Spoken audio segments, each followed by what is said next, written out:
She's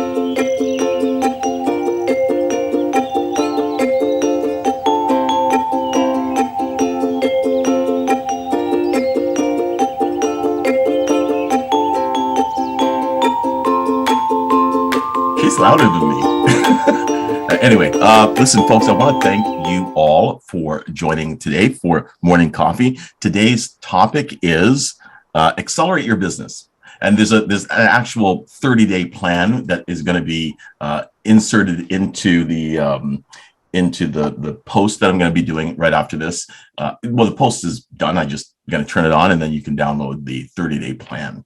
But but before we do that, let's go through a few of our announcements. And by the way, Morning Coffee is sponsored by Dizan Social Media. Last week, I wanted to point out to everybody, if you haven't had a chance to speak to Jonathan, give him a phone call. Spend a half an hour on the phone with him, or even 15 minutes, and he can give you a lot of information about what you're doing in your social media or your SEO or even your website development. So there you go. That's Dizan Social Media. You can look them up on this great city and give them a call. All right. Today, of course, we have this, and right afterwards we have Lisa with the Member Lounge. Then tomorrow, of course, just for city leaders, it's drop-in. It's not the first of the month, so you can just drop in any city leader. If you have anything to talk to me about, then let's have a conversation tomorrow at 9:30 to 10:30. Thursday morning, Catherine, you have Tech Talk. What's happening there? We're just going to get the latest updates. I've found some really great reviews on EV cars. Excellent. Yeah, another one of those campers, and hopefully it's going to come to North America. So, cool. Also to point out that coming up on the 20th of the month, we have axe throwing. We have one full team of 6. We're looking to maybe get another team going. That would be exciting. I know that Peter, wherever he is, Peter, he's also joining on today. And Michael. So if it's Peter, Michael, and Richard, then that makes 3 on team 2. And also the girl that you went with yesterday. Teresa did the mud run yesterday, by the way. We want to pull a team together for next year's mud run. So if anybody, Lisa, wants to do the mud run, then definitely mud run. No? What's the mud run? It's just an obstacle course with mud. Oh. Yeah. Yeah, no. And water. Mud and water. Yeah. Gets everywhere, right, Teresa? The mud. Anyway. Yeah. A lot of mud. Yeah, I think I was still pulling dirt out of my ears this morning. Yeah. So that's why wouldn't you want to do that? Come on. It was really fun. It was. I think you really, have a volunteer. really fun. Catherine's. It seems like she's volunteering for next year. Okay, so that's the 20th of the month. Axe throwing. If you have any questions about it, jump onto thisgreatcity.ca and go ahead and register for that. And then of course reach out to me. And then, of course, next month, we have the 4th Avenue Cider House Business Networking event. So it's a regular business network. 5th Avenue? Oh, okay, 1 avenue West. over. Sorry. It's West Ave. West. Oh, it's West. West 5th. Honestly. Sorry, never mind. It was a bad one. I was trying to prompt you, but never mind. Okay. I get it. It's the 3 fingers W. Okay. There you go. Anyway, so that's happening next month. It's put it on your calendar. It's going to be an amazing event. I've never been out there. I hear it's really nice. I mean, I don't think I've been to. Michael, have you ever been to a business networking event where they got fire pits? I don't know. I call that the campfire every Friday That's night. what I call it too. Yeah. So anyway, so that's happening next month. So definitely don't miss that. So I do have a question for you. How many of us here have parts of your business that right now at this moment in time, you're afraid to really spend a lot of time looking at?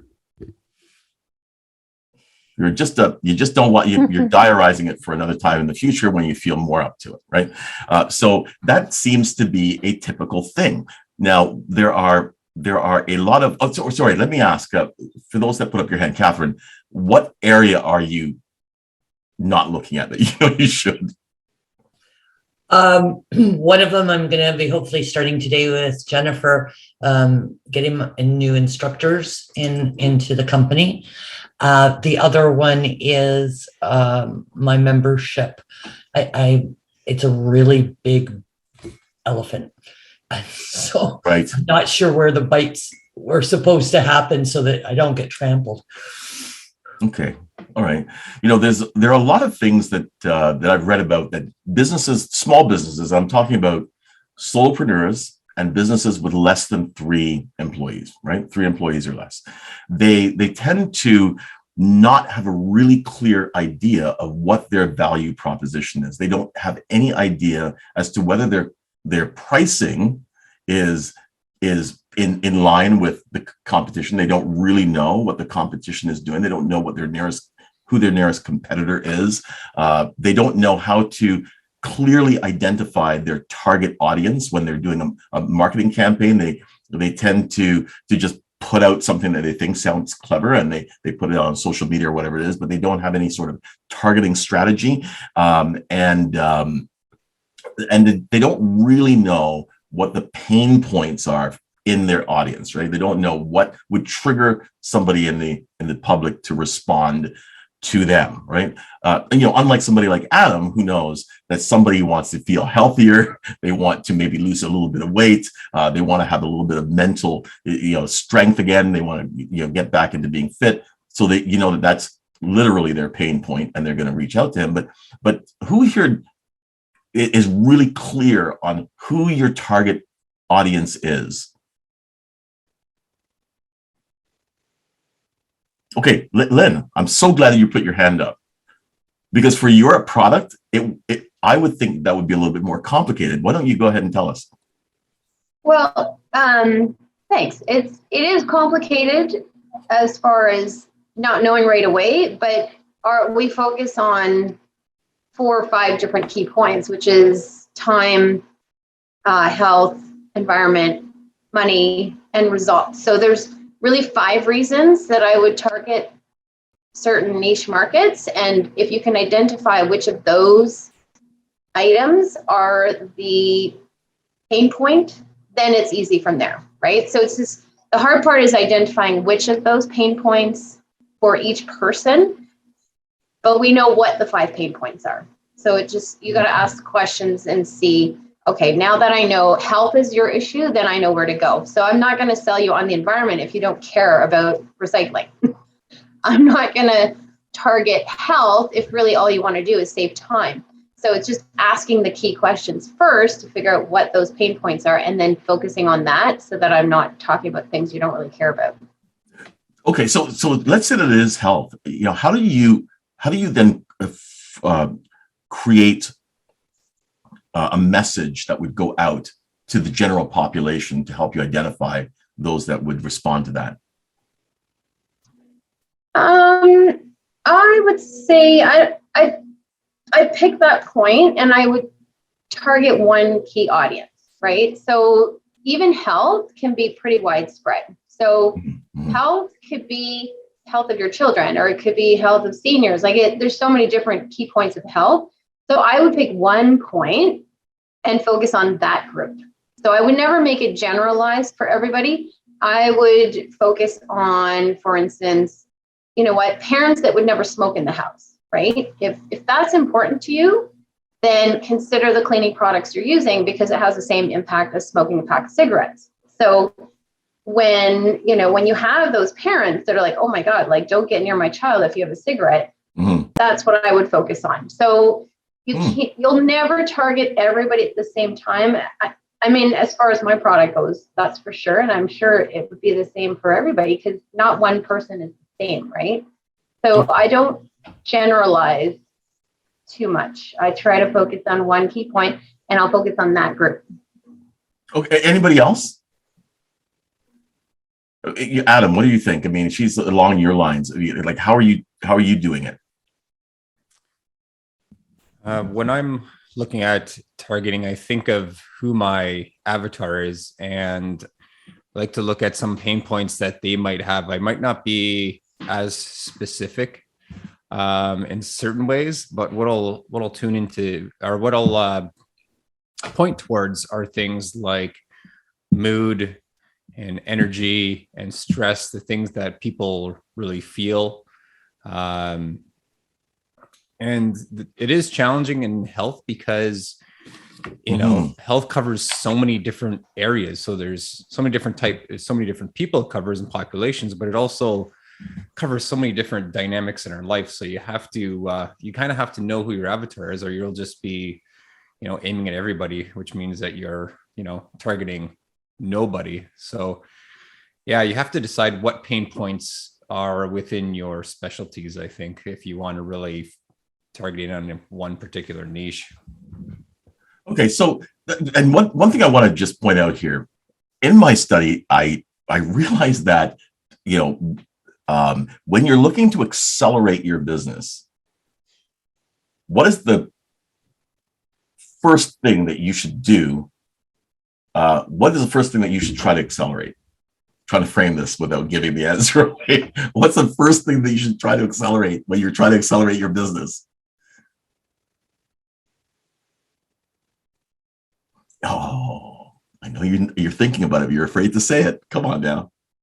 Go ahead, Karen. I would say the first thing is conversation. If you're not having conversations. Okay, conversations. That's a good one. Yeah, conversations. Anybody else? Ron, I know you're thinking about it. What do you think? What's the first thing that you accelerate? Just having conversations with anybody, talking to anybody about anything, everything. Just going up to anybody, being comfortable enough to have a conversation with. To just have a conversation with anybody. Okay, Lynn. About anything. About anything, right? Yeah. Okay. I would say the first thing you would focus on is getting your brand clear. Okay. Yeah, getting your brand clear. Yeah, we're going to talk about that. All right, go ahead, Adam. Within, I guess, the realm of conversations, I think it would be accelerating your outreach and marketing. Okay, right. Accelerating your outreach and marketing. Absolutely.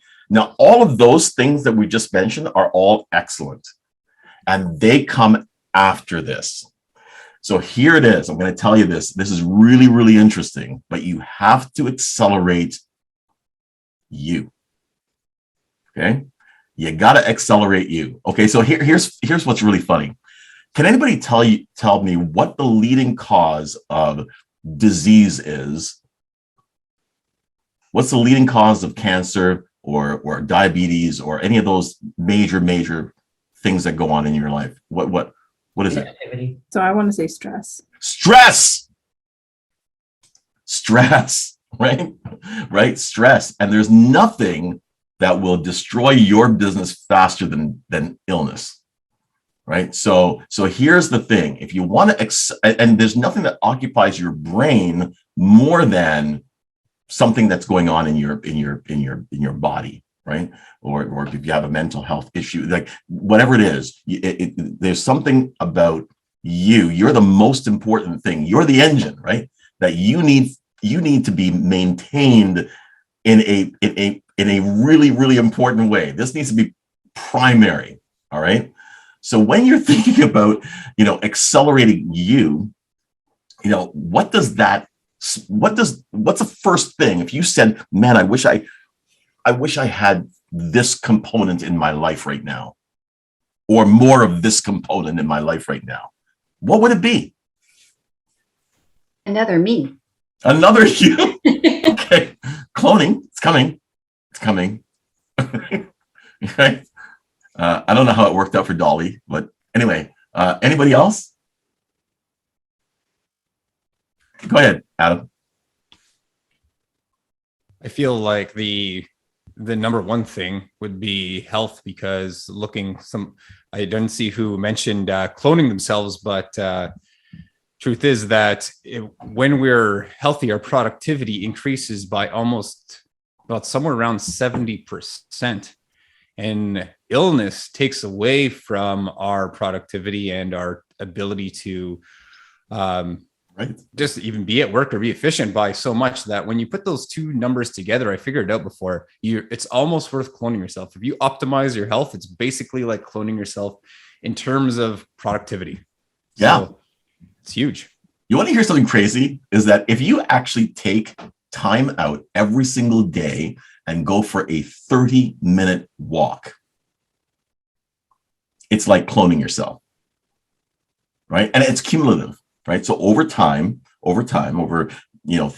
days, you're going to find that it actually builds up in your system that rest, that's where your best ideas come.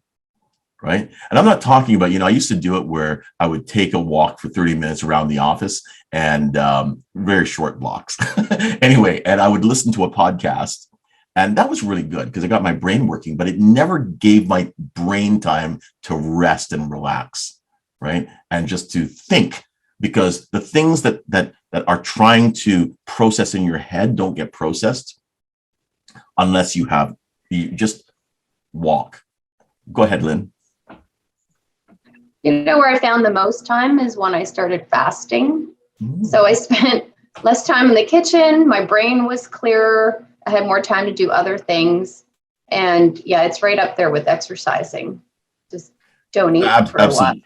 Absolutely. And you know what? The motivation for this conversation is because I'm in the middle of a fast, not a no food at all fast, but I'm definitely cutting out a whole lot of things for about 30 days. It's kind of cool, but I do find that I'll tell you, and I'm not knocking coffee because coffee to me is gold, and I don't want to get anybody mad with me, but I will say this, right? I've always thought that I cannot function without at least 2 cups of coffee in the morning. The first one, and then I drop my daughter off, and then I come back, and then I have my second one, and then I'm raring to go, right? But then once I cut out coffee, it was tough for about 4 days, right? 3 days, I would say. But then after that, my body just said, okay, no coffee. Let's move on, right? And so, and then your energy is actually greater because I always found with coffee, I had that crash in the afternoon, and where I just needed another jolt of something. So, and then if I had coffee, then I'd be up all night. Right? So the bottom line is, I just found it really interesting. But you could talk to a nutritionist at how your body deals with certain things. But I'm just saying that when you stop and you think about what you need personally, your personal self, rest, time to yourself, read a book, read a nice book, read something inspirational, those types of things. These are really, really important. And the trickle down effect is accelerating your business and accelerating your life, accelerating your relationships, accelerating everything when you take time for yourself. So how many people feel like you're getting enough adequate time to be by yourself? Woohoo! Huh? Okay, so that's the first thing. Second thing is, let's take a look at the things about our business that we don't think about. Now, if I were to ask you, I'm gonna ask 3 people. I'm gonna ask 4 people what you think the greatest tool is for a business to help you be optimized. All right. So let me ask Chris. Well, I know for Barb and I, it's been personal development, a lot of personal development books and that kind of stuff. And we're on a mastermind call every morning at where we're all reading a book together, which is really interesting because you get all the different perspectives on the book. So that's been a key for us. Okay. All right. How about you, Adam? Not that I'm using one, but organization is key. So using a CRM definitely be a great way to keep things efficient, moving along, especially when things are getting busy. I feel like that'll be a necessity for me at some point. I'm sure that there's some people that are here that use them already and don't know what they do without them. Right. Okay. Nathan, go ahead, Nathan. No, I was just agreeing with Adam about the CRM because I've got, I don't know how many thousand people that I'm sort of either having conversations with or touching base with or clients I'm serving on a regular basis. And it's immensely helpful, especially,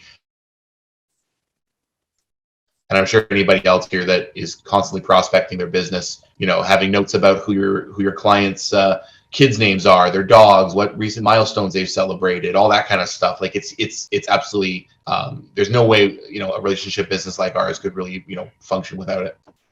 So I'm glad you mentioned CRMs because I'm going to pick up on that. Okay, so CRMs are like the first foundational tool for organization, right?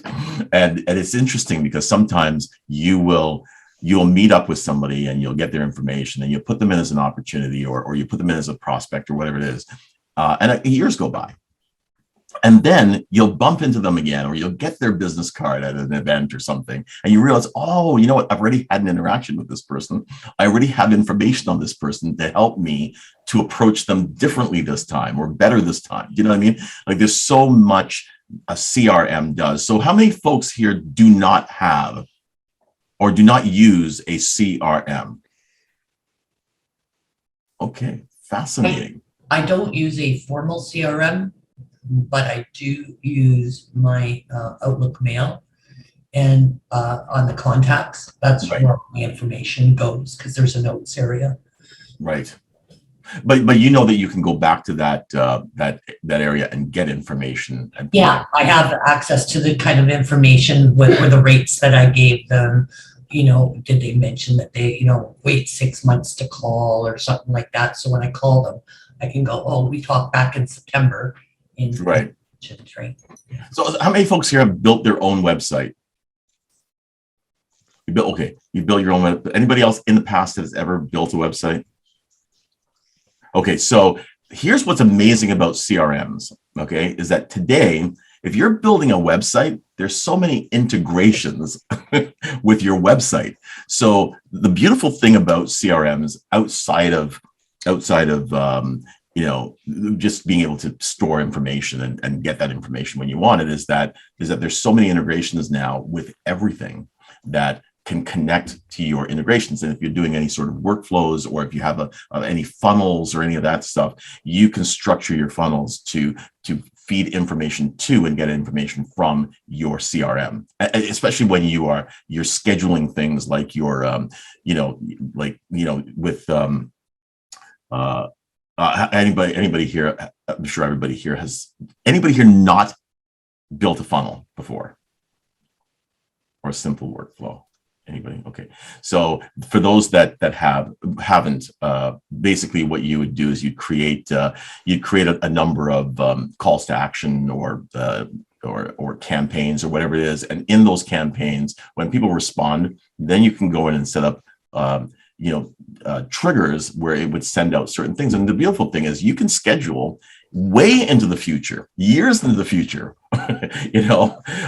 automatic emails that will go out, right? So guess what that does for you? You don't have to remember to create an email to that person, a customer service, email in 6 months or a year from now, or a reminder in a year and a half. Like you don't have to do that because your CRM holds the information and you have a funnel that communicates with it to be able to help you to do those things.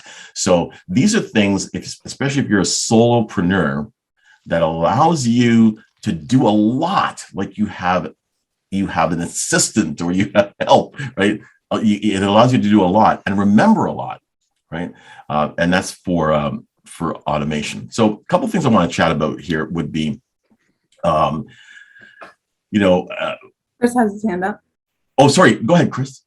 I was just going to say, I'm fortunate enough to have a CRM supplied to me by the company, and the story behind it was one of our senior executives found the system, and the company bought the company that had the system, because that's brilliant.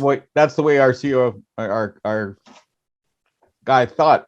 But the amazing thing about it is I can put people on a campaign, and there's a whole scheduled series of things, and every time they click on information, I get a note that they've clicked on it, and it comes in with all of their information, so then I can turn around and contact them. And the funny part is I'll get calls from people and say, that was really great, I really enjoyed that thing you said. Then I frantically have to look up in the campaign to find out what it was, because I have no idea. It's all computer generated. Right. And the beautiful thing is that you can play with it. Like after a while, you can, if you have a day or a week that you're down, there's not a lot going on, maybe January, the first week or something, you can go in and just schedule your you're creating another funnel, because that's really what you're talking about, Chris, is that there's already a funnel created for you. And a lot of these platforms, they actually come with landing pages already, already designed for you, that you just have to swap out images and text, and basically then it does the job kind of for you, right? And it's a great grabber to get people's attention, so that they then fill out your form and supply information to you. So, Catherine? Yeah, I was just going to say that kind of stuff would get done on Constant Contact. So Teresa's put my sign up forms from Constant Contact on my website. Mm-hmm. So it gets this, and you can do all those funnels and campaigns and all that off of Constant Contact as well. So and one of the things that people say is that some of these platforms for funnels is really expensive, right? They're expensive, they're time consuming to set up, they take a lot of work, but I actually did some research and found this one. I'm going to drop it into the chat because it is actually kind of cool, and in fact it's free.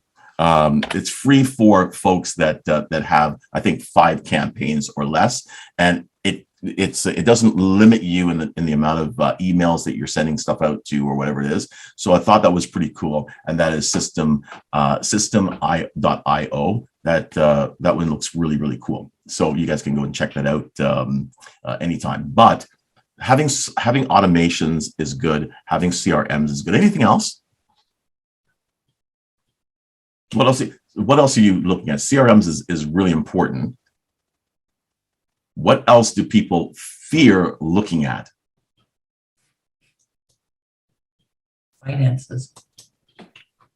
Sorry? Finances. Which is shocking to me. Yeah. It's shocking. It's hard, especially when you're a service provider.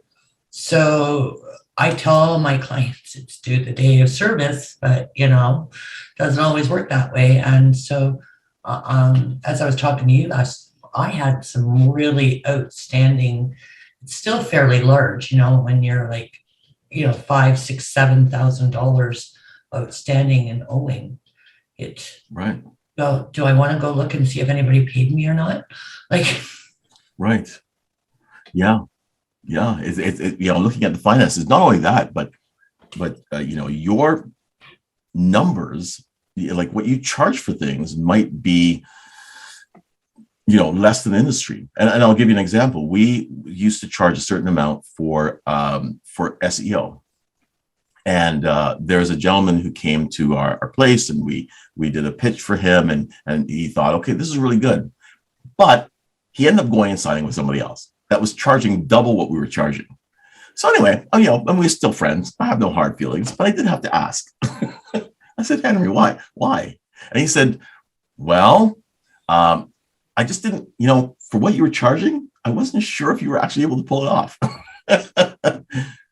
I thought you left me to go to somebody. I was reducing my price to be able to get more folks, but you're telling me that it was at a price that you just thought I couldn't deliver for that price, right? So, I mean, how many people have ever thought of that one? Came out of the left field. Go ahead, Chris. I was just going to say, we get that one all the time because it's a membership, and they say, what kind of a law firm can I get for $30 a month? But the difference is, it's like CAA, what kind of a tow truck can you get? Well, when you got a couple of million people contributing, you can get a darn good tow truck. That's right. And that tow truck will even bring you $5 of gas if you need it, right? So, I know somebody that does that. Like, at least once a year, they get the $5 worth of gas. Of course. On the principle of they've paid for it and they want it anyway. I have to say one thing though. This morning I was in a rush. I put $20 worth of gas in the car, and I was shocked at how you can get $20 worth of gas in less than 30 seconds. Huh? That might have got you out of your driveway. Yeah. That's right. I have to go back and get some gas before I go pick up tenants. But anyway, the point is that definitely looking at the numbers, looking at where your numbers fit with your competition. Right? What does your competition charge? Now, here's something really interesting is I have a friend of mine. He was one of our very first This Great City members. He said when he started his business, he didn't look at the competition. He set his prices based on what he thought it should be, and that was it. So that's how he did it, right? But after years and years and years, and now he had to close that business down because there wasn't enough revenue. But after years and years and years, he realized that he was grossly undercharging, and he did a calculation, and it was very depressing. But the calculation was to do all the sales that he made over the past 5 years at the regular price, what he would have earned, right? If he had charged what the competition was charging, and he'd still be in business, right? So, so anything about your finances that you're not comfortable looking at? I see Maggie nodding here. Every time I go on a little bit of a shopping spree. Okay, do I really want to see what my bank balance is? Maggie, I feel you. I avoid it, or even if I haven't, or even if it's just I'm getting close to the end of the pay, like because I have money that comes in separately. I'm getting close to the end of that. Hasn't been so bad up until recently, but it's like, do I really want to know how bad my finances are? I know. And you know what, Maggie, I've actually seen people that are like that. But what happens is they then have a major business initiative and they think, you know what, I'm going for it. And they don't know where their finances are, right? So Chris had up his hand. Peter had up his hand first. Yeah, I'm a little like Maggie. I'm always afraid to open up the QuickBooks or the bank account and see what the balance is. I had to do that recently because I need to move some money around. I actually do usually have a pretty good idea how much money is in there and what people owe me. That really sticks in my mind. That's not the problem. One thing I kind of don't like dealing with, if there's some kind of mistake in the system and I need to correct it, it's very time consuming. For the last few months, I've had a discrepancy about $20 in what my credit card should be and what I actually see in QuickBooks, and I just can't find the mistake in there. Yeah, I hear you. I hear it, Chris. No, I was just going to say, I think the problem too is particularly for solopreneurs providing a service is they're afraid to ask for what they're worth. And it becomes a spiral because then they're now competing on price, which is the worst thing you can do. I worked for a printing company for a number of years, and we had a price, and people would come in and say, you know, we can get it done cheaper, and we'd go for it. Go for it. Usually it was Vistaprint, and their print quality was crap, but it was like the guy that ran, it was a family-owned business, which was really good and bad. But they just said that's the value we attach to this service, and if you don't want to pay that, then fine, go somewhere else. And you really have to be prepared to do that. Absolutely, Nathan. It's funny. I'm just thinking about this meme I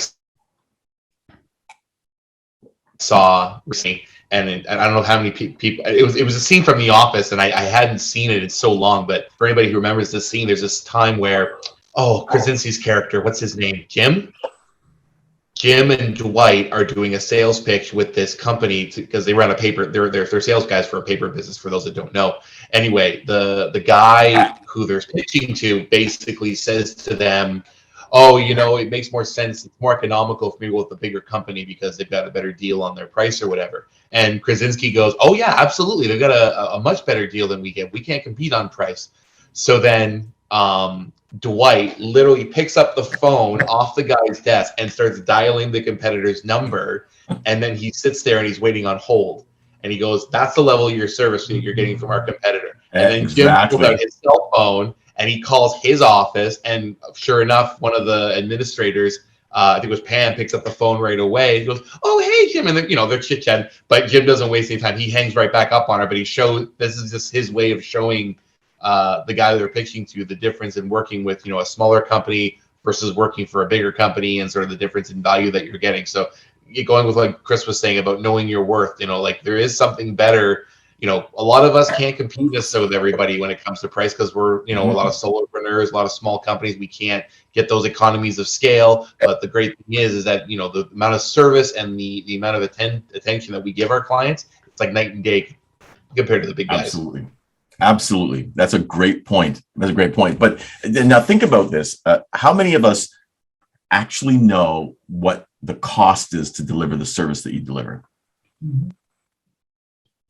You do, Catherine? Lisa, of course, is nodding. She's always nodding. She's happy. Yeah, and in fact, that's one of the things I teach of new instructors is, you don't want to undervalue yourself, obviously, like you guys are talking, but when you're getting like a large contract, right, they're going to have you all year and you're going to have like 500 customers all year. You obviously want to give a better rate, but how far can you go down that you're not losing? Because some of these larger companies will lose on large contracts, but gain on smaller contracts. And you're not going to be able to pay the bills if you're losing money. So you have to know what it costs, like from my service per person, right? Supplies, and you have to readjust now, guys. There is not an invoice that I'm not receiving that doesn't have an extra freight charge on it now, or any of those things, right? Those adjustments. Absolutely.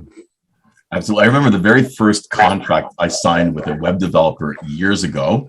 I was upset because I thought, what? You're only going to give me 3 calls? Like, it was in the contract that, I'm going to build you a website. It's going to be like this. And if there's any changes, there's a change charge. There's a this and there's that. So anyway, I thought, well, obviously that was back in the late 90s and early 2000s. Things have got to change now. So I actually went and looked it up, and guess what? It's exactly the same. There's a certain number of phone calls that you get, no more. Any more phone calls, it's billed at the regular rate of, what used to be $90 an hour is now like $120 an hour, and they're meticulous about it. So, not saying that everybody should do that, because there's also value in not doing that, but what is your time worth? If you were to spend all day long taking those calls and fielding those questions, or if you had staff that were doing that for you, and those were non-yielding hours basically of interaction, are you going to survive? So knowing what your costs are, your hard costs are, including that coffee that you pick up on the way to work every day, that's part of doing business. If you had it at home, guess what? You just take the coffee out of the cupboard and you pop it into your Nespresso, and that's the end of it. But really, what is the actual cost of you doing business? And what is it that you're not factoring in? Knowing that hard cost is really important. And that includes the cost of R&D, the cost of buying equipment in the future. Are you going to take a loan to buy that equipment in the future, or are you going to build it into your cost so that what you charge people, so that that in 3 years, when you're going to need that new vehicle, you'll have that money, right? So there's a way of looking at things in more of a business way, so that your business is, and I'm telling you, it's motivating when you know that you're selling things, you're selling products to customers and services, etc., at the price that is going to enable you to do the things that you want to do, and that in 3 years, that your equipment cost is going to be covered, that you don't have to take out a loan. It's very, very motivating, but it's kind of dark when you're thinking about it, and you're thinking, I'm busting my butt every day. I'm barely making things meet, and I'm going to have to take out a loan and have that additional, cost for doing things. So there you go. So that's that. Also, any last questions on that, by the way? Okay, so now can I make a quick comment too? Absolutely. Comment, good question. And Nathan, I got to go back to your little office thing there. I think that is by far one of the best, not an analogy, but best scenes from that show, and how it applies to our business, because it's so true. The biggest thing, or the hardest thing, is that, especially in my business, like, well, you guys don't sell price, but that's what people want. People want the best deal. It's like, when you hear like, oh, this store is having a sale 50% off. Well, they just jacked up their prices to get you that 50% off, but you see that 50% off, and you're like, oh my gosh, steal of a deal. No, you just think it is. With that being said, it's really hard as a solopreneur or entrepreneur, any business that we have in sales, to try to show your value on that first phone call, that second phone call, that seventh hit, where it's like, why are we still going to use you if you're more expensive? So I don't know, like how do you go about that? What do you do? So what you're saying is that you may gain the business, but do you keep the business if you are still charging what you're worth, right? When somebody else is undercutting you. I think that's the easy part. What I'm asking is, you still have to get them to sign up to say, yes, I'll pay a little bit more for your service, but they don't know your service unless they actually tried you. Okay, so I'm gonna give you an example, and this is where, when I'm making a presentation to somebody, they say, I have $1,000 budget, Ivan. I go, okay, no problem. Hey, here's I'm going to give you 3 quotes. The first quote is going to be the $1,000 quote, which is what you're going to say.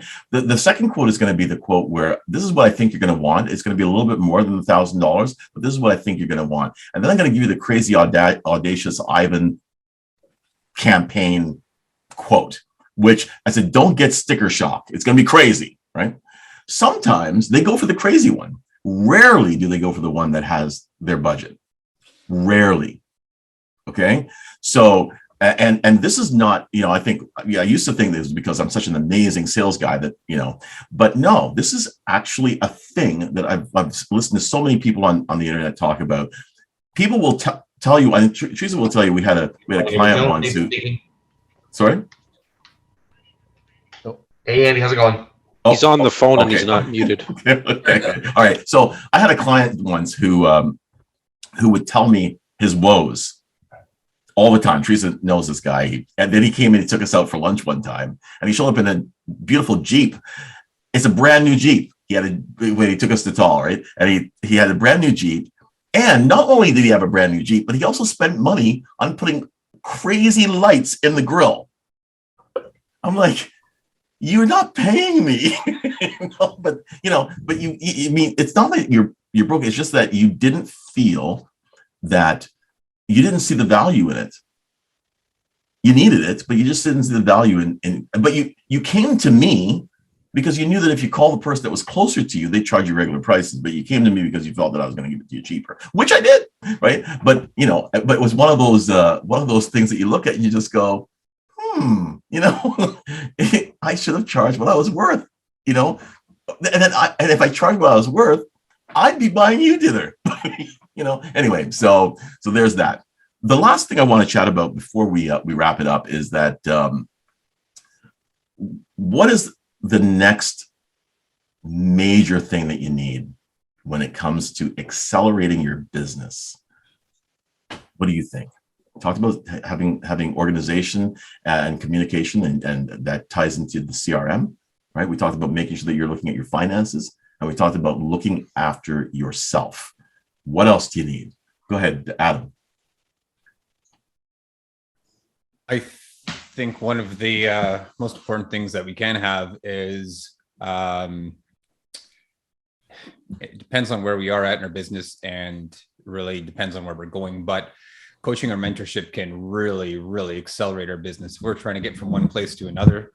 And we have somebody that's working in our area that is where we want to be. They can really help us accelerate and get to that place a lot faster, because obviously they have the wisdom and experience of going through that process themselves.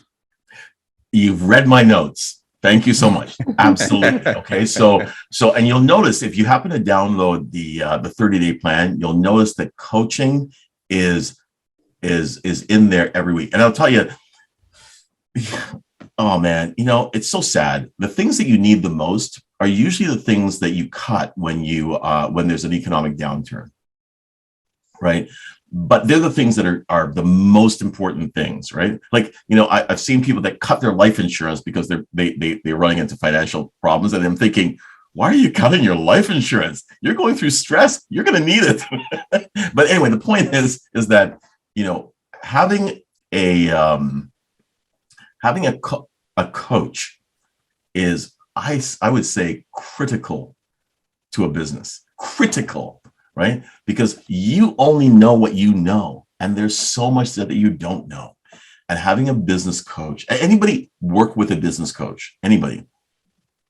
Okay. Anybody work with a business coach recently for the first time? Okay. Sheila, tell me what was the experience there? It was phenomenal because even though they didn't work in the same industry, like as in their own industry, obviously is coaching and mentoring, but it really opened my eyes as to the possibilities. And then it was down to working with, she was amazing. She actually worked with me to make sure that I knew that I was on track. Really dug deep and made sure that everything fit me. Our businesses are a little bit different. It's not the solopreneur that some of the other ones are, right? Where you're really dreaming things up. We actually have a system, but it doesn't mean that we're in tune with how to actually make it work. Mm-hmm. Just because the system is there, you still have to be able to apply it, or for you to apply yourself, right? But she really opened my eyes and gave me a little bit more focus on how I can pull things together. So, and how did that make you feel? I mean, I know that you just said focused. It made you feel more focused. What else did it make you feel? Confident. Okay.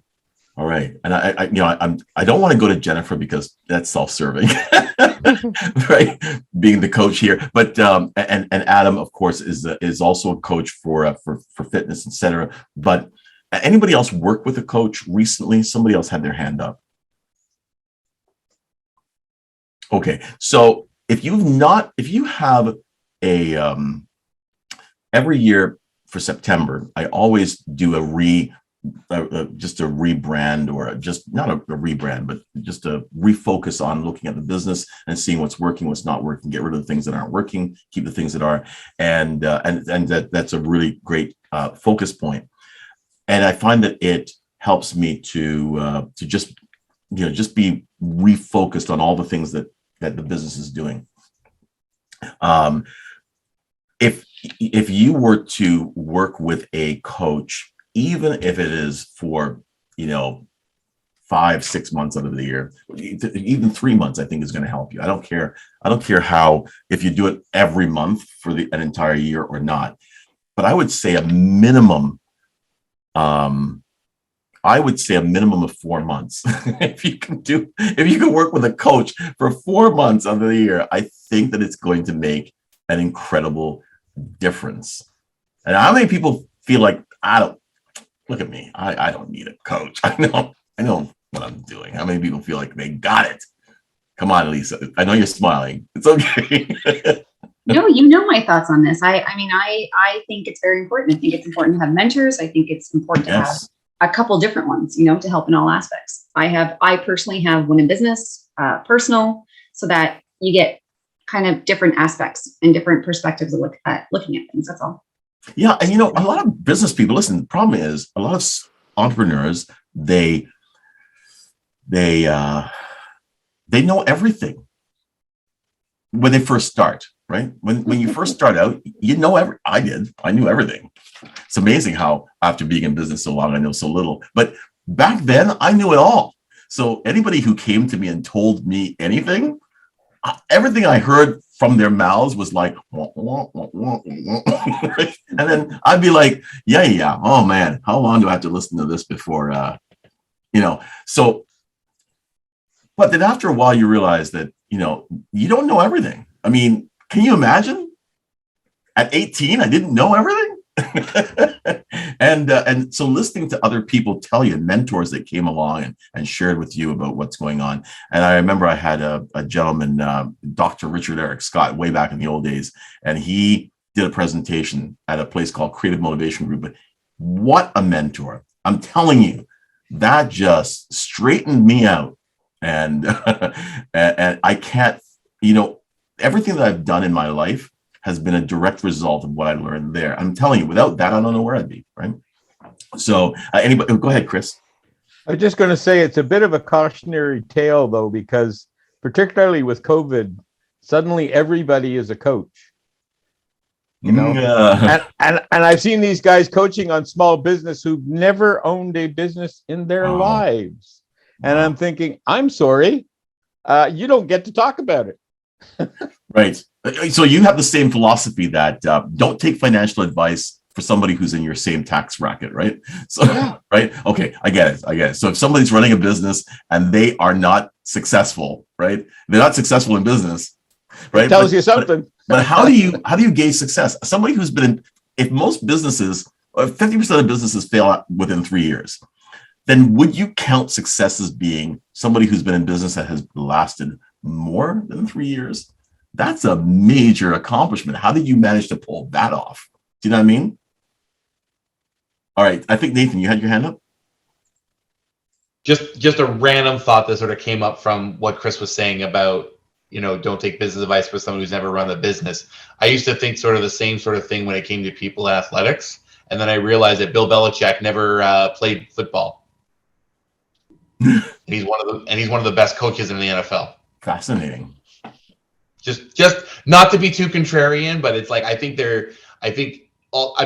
having hands-on experience is absolutely, pivotal. And I think there's a lot of things that can be said about that. But I think there are certain people that can sort of provide value from more just like the theoretical side of things, we'll say. Okay. Yeah, that's really interesting. Go ahead, Adam. Just like to get right in between of what both you guys are saying, both Chris and Nathan, that experience and wisdom that people have is great. As a coach, as long as you can fill a gap to get somebody from A to B, that's really all you need to do. So I think in the past, the wisdom experience it's always really important, obviously, but in the past it was more important because now there's so many systems that people are coaching. Mm-hmm. Sometimes having a coach in a certain specific system could actually get you from A to B. So whether it's a gap that they can fill through a system that is known and proven or through their own wisdom experience, both are a little bit different. I personally love working with somebody or listening to somebody that has that wisdom experience. But in this day and age, there's a little bit more to look at than just that alone, I feel. Okay. Jennifer, I see you nodding and I've held off. So go ahead.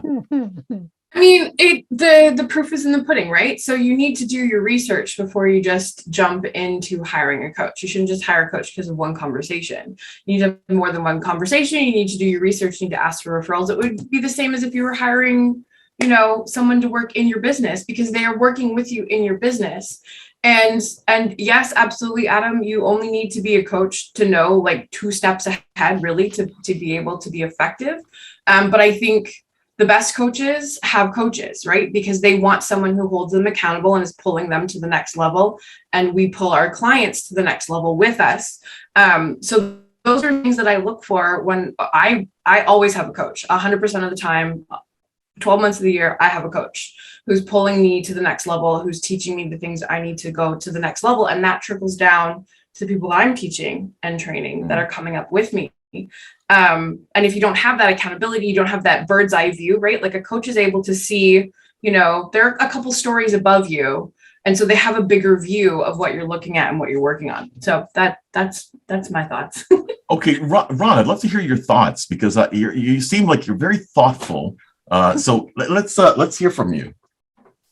Well, so with our organization, we have a coach constantly. So they review what we do. They review how do we get to the next level, where we're failing. Like it's constant. So they're active, Ron. They're active. They're not passive. Do they just sit there and wait for you, or are they actively involved in reaching out to you and giving you guidance?